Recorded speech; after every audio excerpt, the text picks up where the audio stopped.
That was a 1 o'clock in the morning build of the radiator, most of it anyway, and the kickstand. Some of the powder coating did flake off.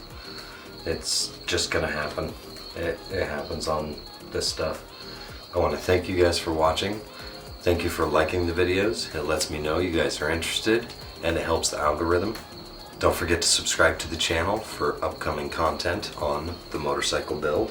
I'm getting back into it and I'm really excited to see where this is going.